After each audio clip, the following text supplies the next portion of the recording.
the podcasts are all the same, but the difference is that the New York City Podcast Network focuses mainly on podcasts themselves and their episodes, and latestpodcastepisodes.com will focus strictly on the episodes. So whatever the latest ones are, it just goes to the top. Most hosts never achieve the results they hoped for. They're falling short on listenership and monetization, meaning their message isn't being heard and their show ends up costing them money. This podcast was created to help you grow your listenership and make money while you're at it. Get ready to take notes. Here's your host, Adam Adams. Welcome back to the podcast on podcasting. I'm your host, Adam AAA Adams, and I'm actually with Bruce Chamoff. Bruce, what's up, my friend? Hello, Adam. How you doing? Everything's all good and dandy. Hey, you made a face when I said your last name, so did I say it wrong? No, I think I was just yawning. Oh, you're yawning. Okay, I was like, oh, shit. Said the wrong name. He's going to be mad, and now I'm embarrassed. Nope. You know what we're talking about on this episode, Bruce? Do you have any idea? We are talking about podcast marketing and networking. Boom. Podcast marketing and networking. If you want more episodes on podcast marketing, guess what? You can scroll down into the show notes right now because episode 4 is there. Episode 32 is there. And a link to episode 112 is there.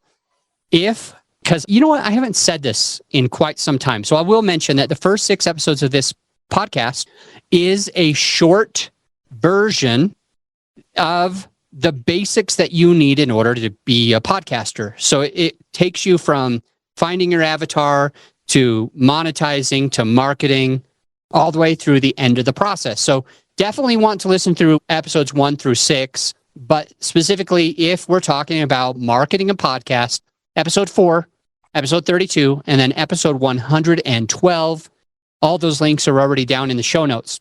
The reason I have this amazing expert and friend on the podcast today is because I cannot even tell you how many times that we've hired him. We've hired Bruce to market our podcast, and I hire Bruce 100% of the time that I have a marketing client. Now, I know we have between 55 and 60 clients today. I don't know the exact number of how many of them are marketing, but I'm assuming I've hired Bruce somewhere around 50 times by now. Is that true, Bruce?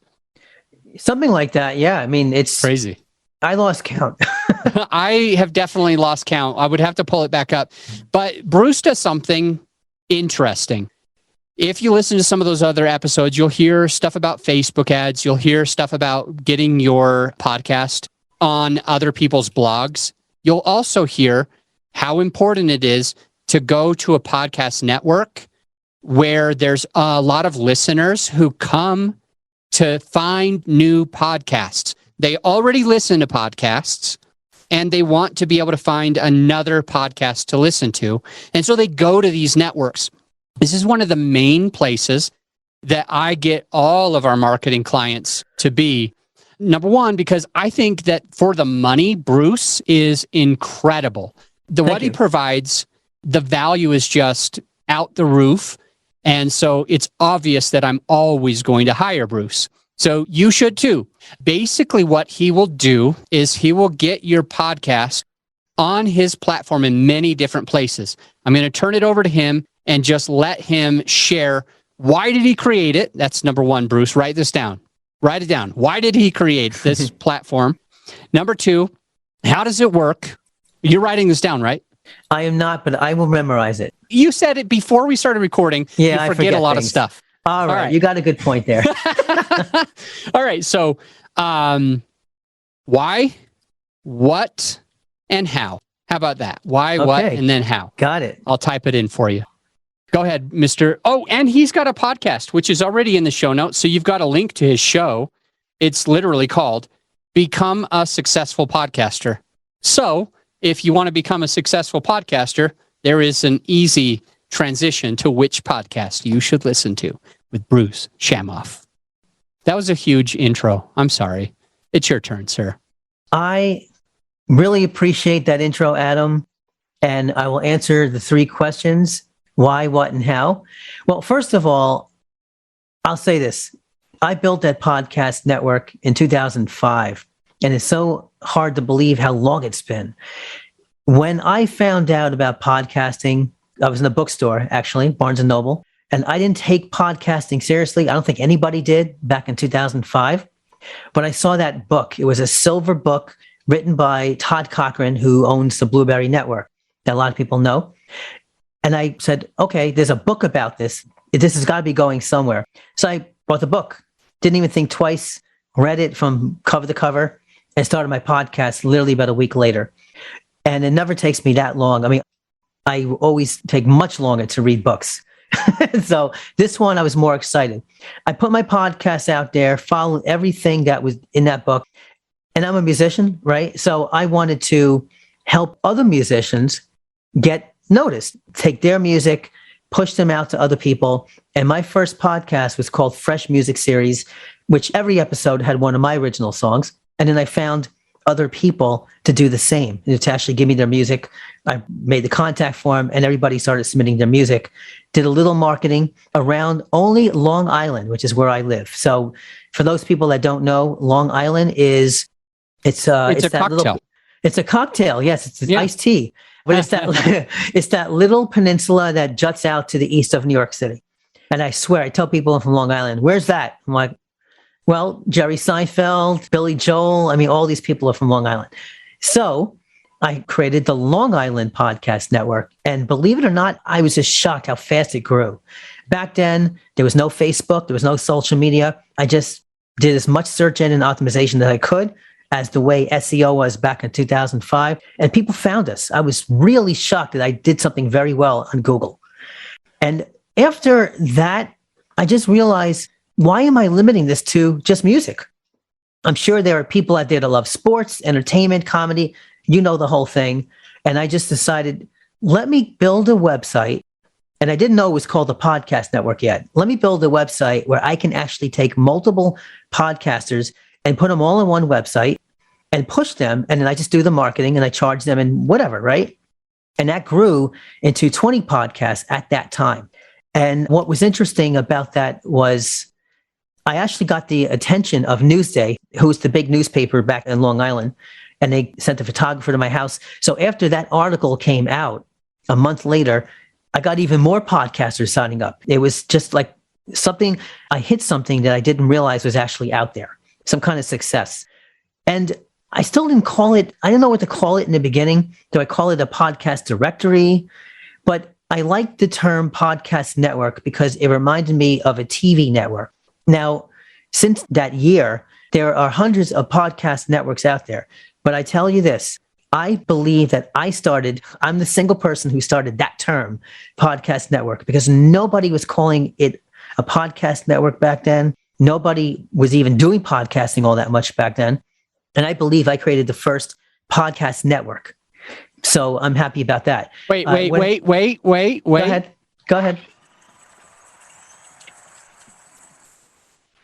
Okay, you can keep going. Okay. Thank you, Adam. I appreciate that. And we're still growing, 600 plus, and we're going for thousands.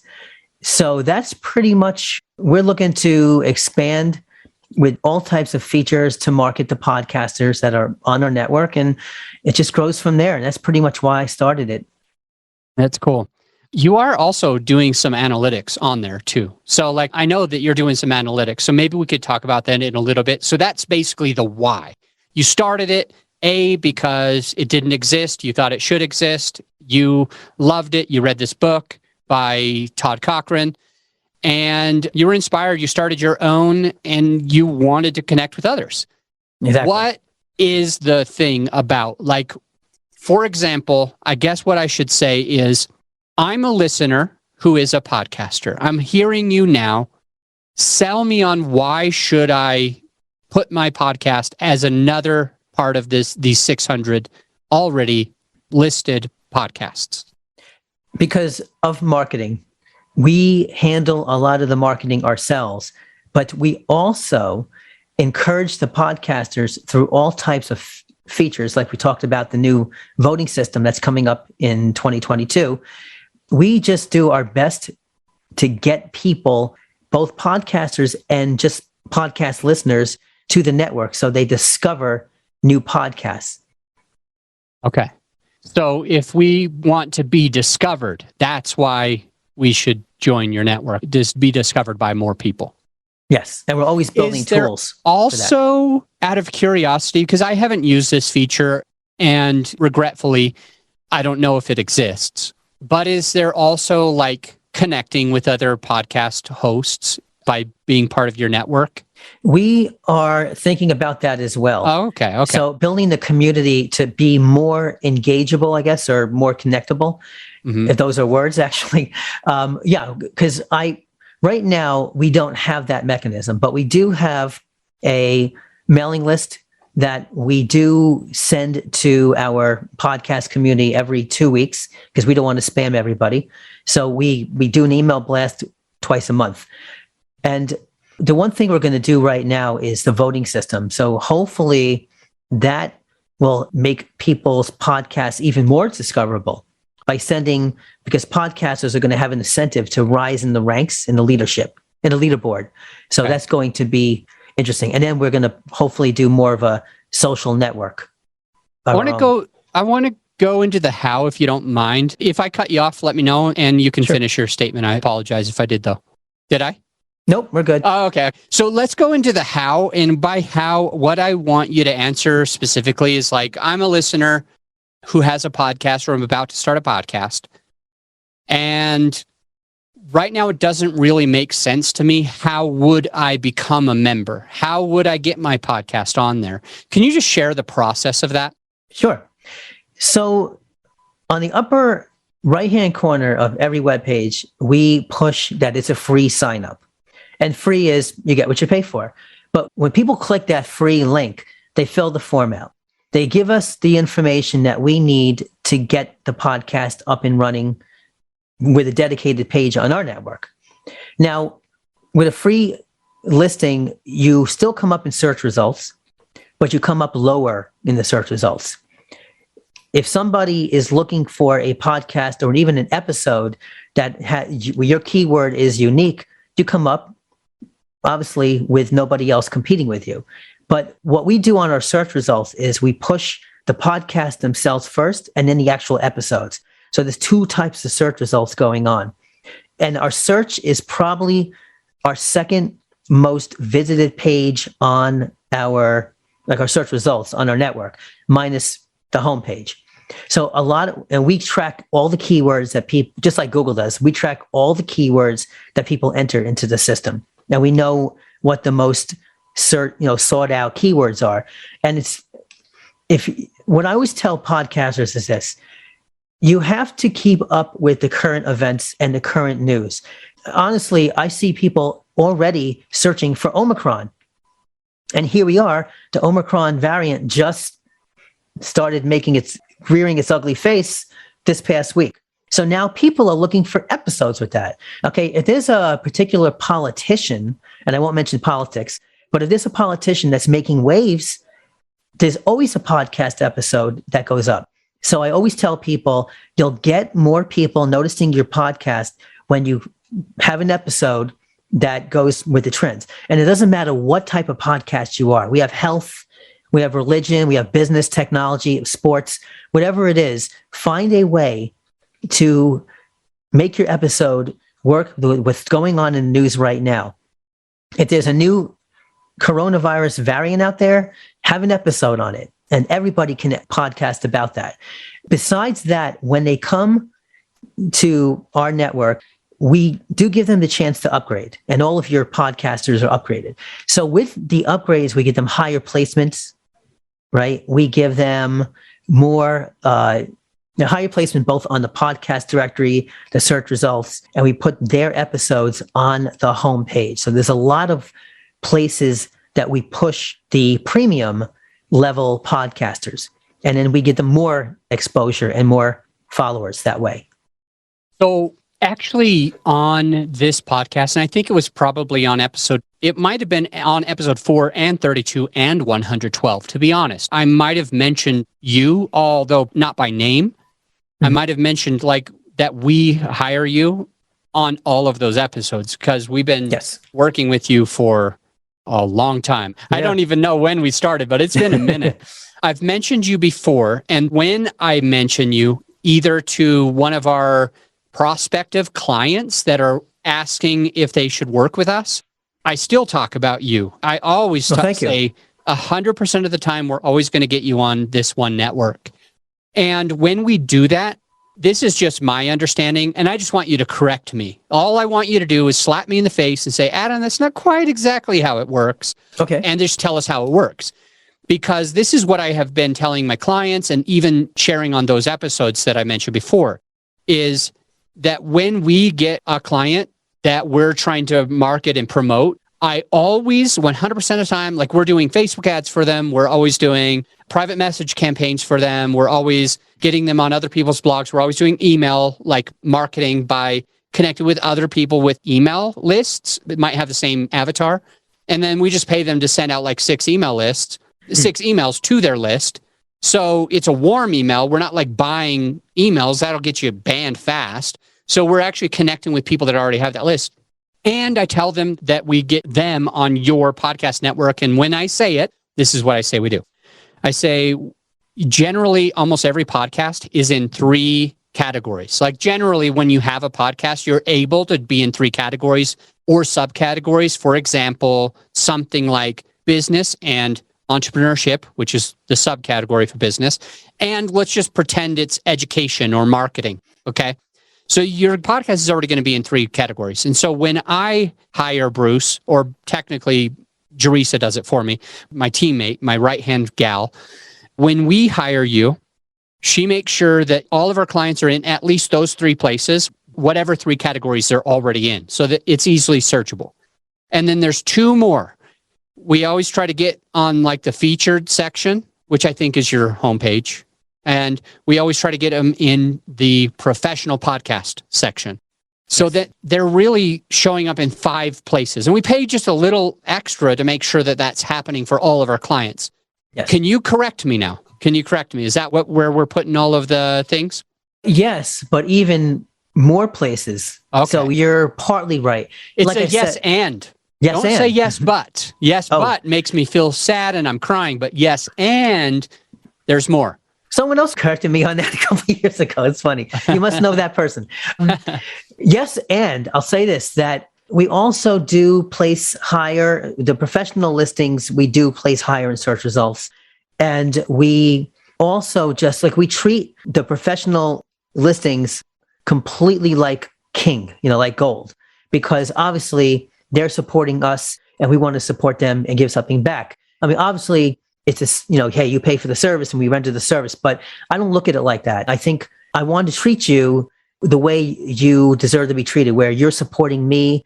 You're not just paying me, you're also just working with me. You select me. There are a lot of people that do what I do and you select me, right? So I am so thankful for that I want to make sure that all of your clients get the attention and the exposure that they deserve.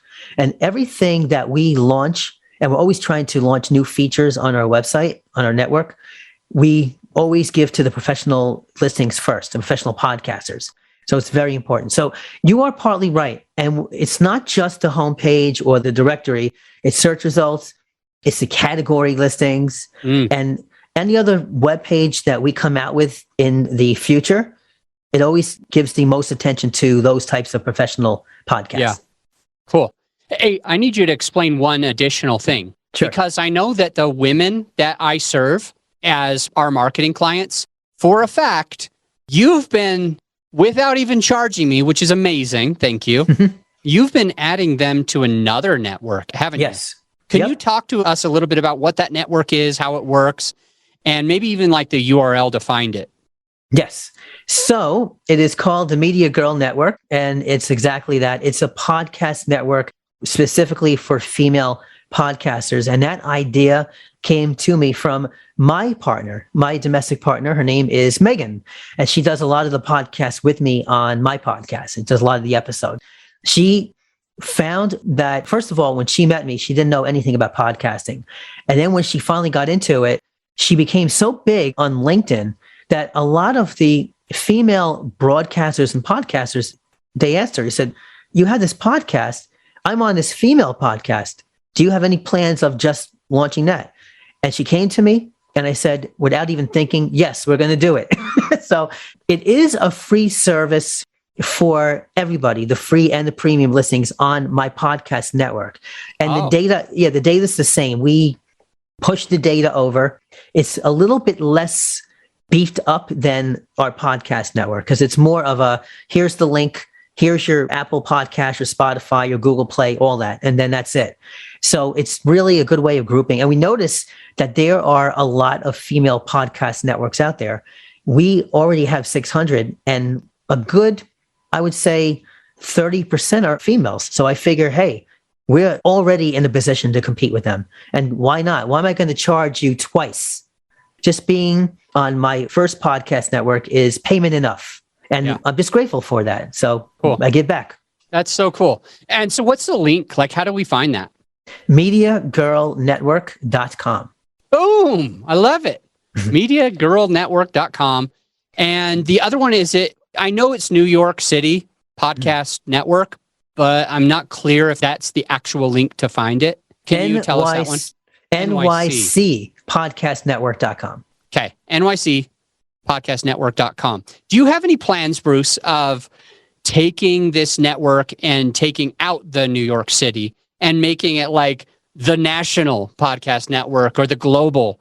Oh, you should steal global. If it's not taken, you should take it. Do you have any plans of like making it not kind of sound like it's in one city? Yes, we already have it. It's called latestpodcastepisodes.com. Latestpodcastepisodes.com. Now, cool. I will say, I built all these websites myself. Yeah. So latestpodcastepisodes.com, I built it, and I built all these websites myself. Like I hired nobody else to do it. I don't really like the way it is built, so we're going to rebuild it. The podcasts are all the same, but the difference is that the New York City Podcast Network focuses mainly on podcasts themselves and their episodes, and latestpodcastepisodes.com will focus strictly on the episodes. Okay. So whatever the latest ones are, it just goes to the top. Oh, so here's an interesting thing. I don't know, Bruce, if you've ever heard me mention a gas station analogy, and I've only mentioned it on this podcast, and we're like episode 140 or something like that right now. With that said, there is this gas station like thing that I've talked about before, and it goes to a buddy of mine. His name's Joe Fairless. He has currently got a podcast that when he started it, he decided to be like the first podcast that was daily. The first real estate podcast that was daily. And so he is literally the longest running daily real estate podcast. I think it's been going for like 7 years. Amazing. And he's spoken at some of my events, and I've hosted like real estate conferences, and I've spoken at some of his events. He hosts real estate conferences too. One day I'm like in the backstage about to come on in front of the 600 people that were there that day. This is years ago. I'm sure he has way more than that at his shows now. But I remember distinctly that there was this woman that asked, and I saw her face because I'm like basically still on stage. No one can really see me that well because I don't have the lights on me, but I can see them. And this lady raised her hand and she said, "Hey, Joe, if you started all of this again, would you still do a daily podcast? Would you still do a daily podcast?" And he said, "No." But you'll never guess what he said right after. He said, "I would probably do a twice daily podcast." Oh my gosh. Now, with you and latest podcast episode, I think I'm saying it right, but if not, it's already in the show notes and correct. On that would be extremely beneficial if you had a twice daily, because you would always be at the top. You would always be you would always have content at the top. It wouldn't matter. Like twice a day, you would be at the top. And I think that's one of the reasons why I think it's beneficial for us to do as many as we can. For example, your podcast, the one with the big green sign, your podcast on podcasting, although it doesn't have that exact name. Wait, that's your podcast. That is this one. However, on your podcast, I know that you started out doing like 3 times a week, and now you're still doing a couple times a week. And I know that there's a lot of benefit to it. So the gas station analogy, if you don't mind me interrupting for a moment to say the gas station analogy, if you have one gas station on this corner. There's a corner and there's just one gas station there. They won't make very much money. Another gas station moves in across the street and you're thinking they're both going to be bankrupt. But the opposite happens. When you have multiple gas stations on the same corner, they both make more money. And a lot of people are like, you kind of said this about your emails. You're like, we only do it every other week because we don't want to spam people. And I think there is a big misconception about people's podcast episodes, how many they're doing. And Absolutely. The thing that I want to share is, if you have 4 gas stations on the corner, every corner is full of a gas station. Kitty corner, across the street, they're all full with a gas station. They all make tons of money. And it's the same thing when we're doing a podcast, like Joe Fairless, 7 a week. He would rather do 14 a week if he started all over again. Part of it is that you're always showing top center, front and center, top left. But also part of it is you have more content to be shareable. Mm-hmm. And the end result of doing more than doing less is that you have more listeners per episode. It always increases. Instead of, Absolutely. I'm going to be diluting, people say, I'm going to be diluting the amount of content that each listener can listen to. They can't listen to that many. What ends up happening instead is that you get more per episode. Anyway, I wanted to interrupt that just because I thought that was an interesting point, and it would especially be beneficial on a website like yours. Yes. Well, first of all, I do agree with the gas station analogy. And I have no problem with you now interrupting me because we're having a good conversation and a really good flow. I will say this, though, without talking about the gas station, I've seen people put out 4 episodes in one day. And that kind of might be overkill. But like you said, there's no shortage of content that's shareable. And the other thing, too, is one of my episodes on my show is about SEO. And a lot of podcasters, what I notice is they put out 1 episode a month, right? Or they have Podfaith because they don't want to edit it. Like you have an editor, I do my own editing, and I actually sometimes work with another editor. But a lot of podcasters can't afford that. So they have to do all that work themselves. And they find out that when they talk about all the filler words, right? The ums, the ahs, and the ands, and the so's, and all that, I say you know all the time. Sometimes I don't know it until I hear it at the end, after I record it. But what I notice is that it's not just about the content that's shareable. Remember that most people who own a website are familiar with SEO, right? Search engine optimization. And people always talk about search engine optimization the wrong way. They say, well, if we have the right keywords, and we have the right meta description, the meta tags, we're going to get up on the first page of Google. Doesn't work like that. Google wants content. And what I always tell podcasters is this: if you want more audience members, you can put out at least one, I say at least one, and you said 2 a day, but at least 1 episode a week, right? That's the minimum, let alone 2 a day. Because the more content you put out, the more Google's going to pick you up. And the other thing I say too is it's always not just about the voice content, right? Because if you're on Amazon Alexa, and I have Alexa downstairs, so she can't hear me. I can't say, shut up, Alexa. What I notice is that it's like Anchor, okay? Anchor or Buzzsprout or whatever your podcast is. And here's my trick. I tell this to everybody, and I do have a full episode on this. Whatever your podcast platform is, if it's Anchor, Buzzsprout, Podbean, whatever it is, max out the number of characters that they give you in plain text. A very big introduction of what your podcast episode is about, because that goes on Google. Now, Anchor, because I use Anchor for my own podcast, allows up to 4,000 characters, right? So here's what I do. When I'm done with a podcast episode, and this is a little freebie for everyone that's your client, Adam.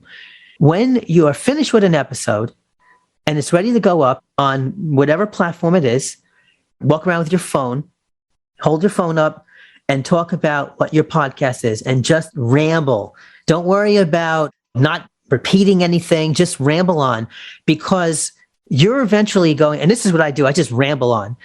I do it on purpose because I want to max out that 4,000 character limit on Anchor. Eventually, it's going to cut me off. And then I subscribe to Otter, right? Otter.ai. I upload that audio file. It gives me back the transcription. The grammar is about 95% accurate. And I got my show notes. And if your client, Adam, is putting out an episode twice a day, and he's doing this where he's actually maxing out his Anchor or whatever his platform is, he's going to get very high search engine rankings without even thinking about it. Like, oh, this is the right keyword and here's the meta tags. We don't worry about that. We only worry about that with websites. So that's my tip. Okay. Couple things. Number one, we'll make sure that Anchor and Buzzsprout and Libsyn are in the show notes in case people want to look for.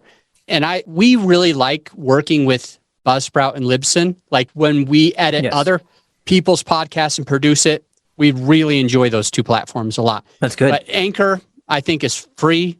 The other two are like $20 a month, depending on how much content you have. It could be 15, it could be 40, but usually 20.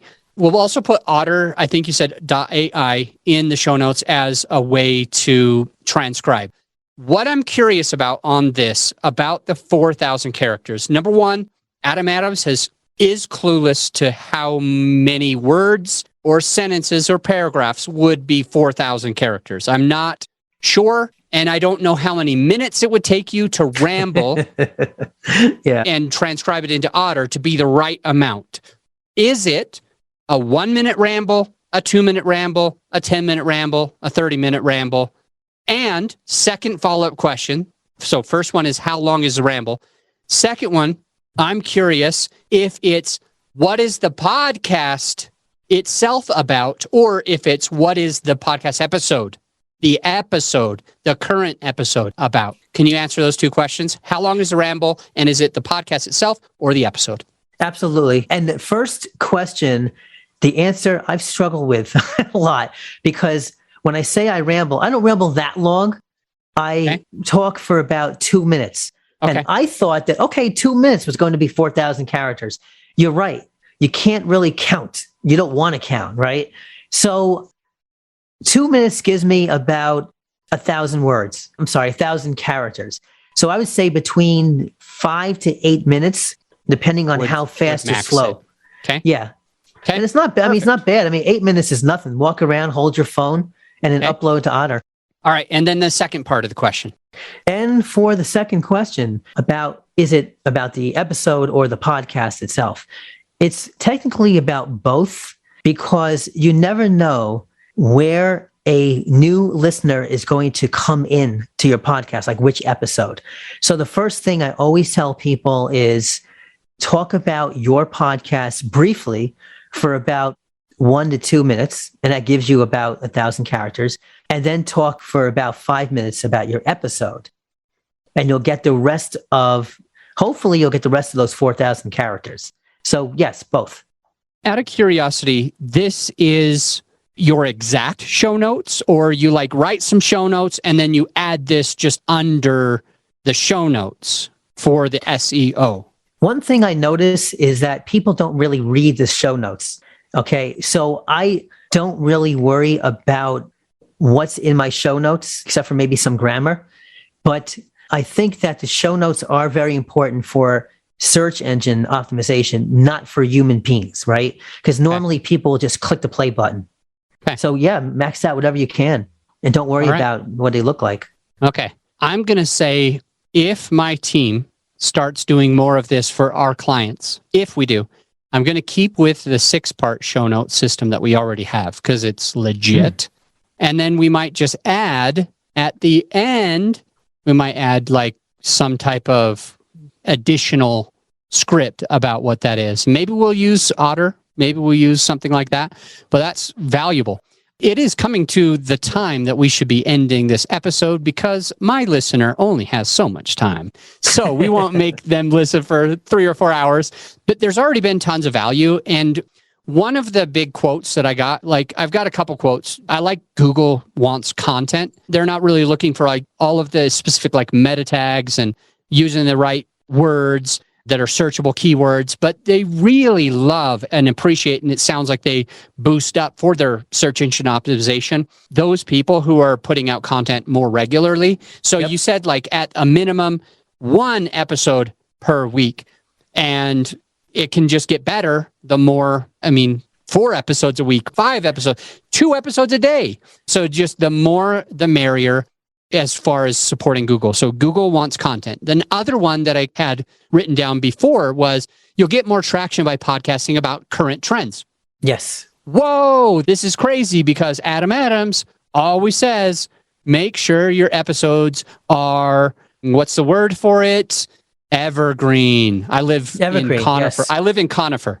So I'm looking at those trees and being like, conifer? That doesn't make sense. Evergreen. It's the next city over in Colorado. But make sure your content is evergreen content. Like I have been preaching this, not with a ton of passion behind it. However, when my clients come to me and they're like, hey, what do you think of this? I'm like, you want that to be valuable in 5 years. You want it to be still valuable in 10 years. Bruce has been in the podcast industry since literally 2005, like when some of us were babies. Back in 2005, he was already in the podcast industry. And I want that first episode to still be relevant somehow. So I want evergreen content. But I think it's interesting and opens at least Adam Adams's mind. It opens my mind a little bit to hear that people are searching for some of these timely news on podcasts, and it can be supportive for you in order to make sure that you're getting that relevant content out. So if there's a way for you to hybrid it, if you're listening, if there's a way for you to hybrid it where both things happen, you talk about a current event, you talk about a current thing, but you make it somehow relatable to whatever happens forever. Bruce mentioned some variant. There was the first COVID, then there was the Delta variant, and there, what is it? It's not Omega, but it's something like that. What's the name of it? It's Omicron. Omicron. It starts with an O, so it's kind of like... That's true. Anyway, you were close. Yeah. So, like, for example, we could mention Omicron, but we need to find a way to relate it, I think, to still relate it so that people aren't disappointed next week, next month, when they're like, that's old news. We've been talking about Omicron forever. You're right. We don't even have Omicron. Now we have a new one. It's been 5 years of COVID, and the new one is Omega. Maybe it would be Omega. Make it relevant. All right, Bruce, what do you want to end with? What shall we end with for our podcasters who are listening? If you want to play one of my original songs. I mean, I have a rock band and I'm on Spotify. Sure. All right. So do I just pull up your podcast for that? Or no, if you're on Spotify, I mean, you could actually, I could just send you I know the editor is going to change this. I could just send you an MP3 and you want to play it at the end. Actually, I have a song that's coming out on December 23rd. Is that right? The 23rd? Yeah, new song that I wrote when I was a kid. I want to be honest and not hurt your feelings. I don't know if every single person would want to spend the time listening to a 2 or 3 minute song. So where do they find your info if they want to go and check out your original music? Instead of us putting it on the podcast, where do they find it? And we'll make sure that link's in the show notes. I can send you that link. Boom. Go on Spotify and they search for Bruce Chamoff. Okay. Send that to me and I'll make sure that we get it into the show notes so that the listener just needs to scroll down. Bruce, thank you for jumping on. I will reiterate one thing for sure. We hire Bruce. Every new client that we have definitely gets on his stuff. You can either get on his stuff automatically by being a client of ours, or you can go directly to him and actually just pay him to put you on the professional category, the main thing, all the searchability, the 3 categories or subcategories that your podcast is in or will be in. I think that it's extremely valuable and it's helped our podcast clients grow the amount of listeners that they have. So I want you to do it too. So jump in, either hire him directly or hire him through us. It won't matter. You should do it no matter what. It's affordable. Bruce, I will ask you, because I know we're slightly over time and I apologize about that. I will ask you, Bruce, do you plan on raising your prices anytime soon? We do plan on you raise them every now and then. Okay. Yeah. But, your clients have been grandfathered in. We actually have raised the price already, but I mean, you're one of my biggest supporters as well. And obviously what I hear you talking about what we do for you. So I'm not going to raise the price on you. I mean, you're grandfathered in. Okay. So at any rate, I will just say it's somewhere in the couple $100 range. It's somewhere in this range to be listed every single place on his website and get more traction. So you should find that link that's already in the show notes. Hire him or hire us to hire him. But your show needs to be on this network. All right, I'm going to go, and I'll see you guys on the next episode. Bruce, thank you, Adam. You're the man. Bye for now. You are too. If you're glad that you checked out the podcast today, if you got some value out of this episode, some actionable takeaways, I invite you to do one of three things. A, you could do a written review on Apple. Let us know what you think. Just an honest written review. B, you could share the podcast with a friend of yours who needs it. Or C, at the very least, implement what you've learned to take your business and your podcast to the next level. And I'll see you on the next episode.